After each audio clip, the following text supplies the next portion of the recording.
Grand, vous devez aider les plus petits, c'est ça les arts martiaux. Vous ne faites pas le truc tout seul, dire, moi j'ai bien compris, évidemment vous avez compris, vous êtes plus grand. Mais les petits, il ne faut pas le laisser tomber, d'accord? Vendredi 19 et samedi 20 février, Dominique Valera, la légende vivante du karaté, véritable référence mondiale dans le domaine des arts martiaux, a organisé 2 stages de karaté contact et full contact à la Possession puis à Sainte-Marie. À l'invitation de la Ligue réunionnaise de karaté, alors que son dernier séjour sur l'île remontait à plus de 15 ans, l'icône mondiale des sports de combat a fait de la formation, plus particulièrement des jeunes, une véritable priorité.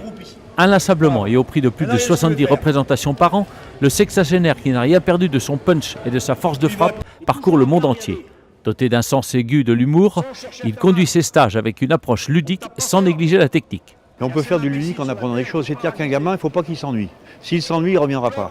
Donc ce qui est important, c'est que par des jeux éducatifs, on arrive à capter son attention et justement le faire progresser techniquement. Parce qu'un enfant qui échoue un exercice, il se met en situation d'échec. Alors que nous, ce n'est pas le but. Le but, c'est qu'il fasse des exercices faciles, mais qu'il réussisse. Et petit à petit, on l'amène dans la difficulté, avec le sourire, toujours. Élevé à l'ancienne école, Dominique Valera a su s'adapter à l'évolution des pédagogies qui ont pour objectif d'adapter l'enseignement du karaté en fonction des capacités physiques des jeunes, le but essentiel étant qu'ils se fassent plaisir. Le karaté vous apporte un contrôle de la violence, c'est-à-dire que dans la violence, évidemment, on comprend coup de poing, coup de pied si c'est violent, oui, mais nous sommes des techniciens de la violence, c'est-à-dire que cette violence est contrôlée. Donc, ce qui est important, c'est qu'à chaque enfant est différent. On ne peut pas faire comme faisaient les Japonais dans le temps, c'est-à-dire faire une méthode pour tous les enfants.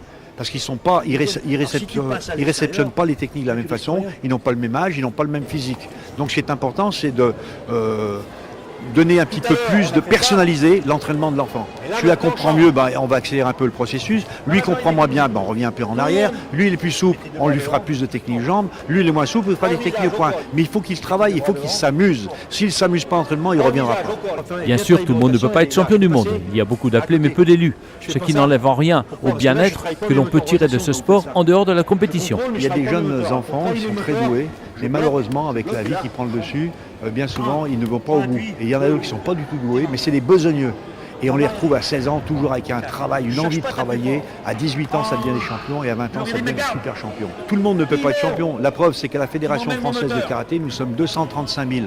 Il y a 30 000 compétiteurs. Donc ça veut dire qu'il y a 205 000 personnes qui ne font pas de compétition. Par contre, ils s'éclatent, ils se font plaisir, ils travaillent des techniques, voilà. Et ils sont là tout le temps. C'est-à-dire qu'on les a eus à 7-8 ans, et à 60 000, ils sont encore là à se faire plaisir. Ça, c'est le but du karaté. Enfin, au travers de son enseignement, Dominique Valera se fait le défenseur des valeurs et des qualités humaines qui se perdent. Des valeurs de respect surtout, des valeurs de respect, des valeurs qui se perdent. Maintenant, c'est rare de voir un jeune qui tient la porte ouverte pour laisser passer une grand-mère. C'est très rare de voir ça maintenant. Pourquoi? Parce que c'est l'informatique, ils sont plus souples des pouces maintenant que du cerveau. Et c'est quand même dommage. Quand on pense que les centimètres les plus importants dans les sports de combat, c'est pas au bout du poing ou du pied, c'est entre les 2 oreilles. Et ça s'appelle le cerveau.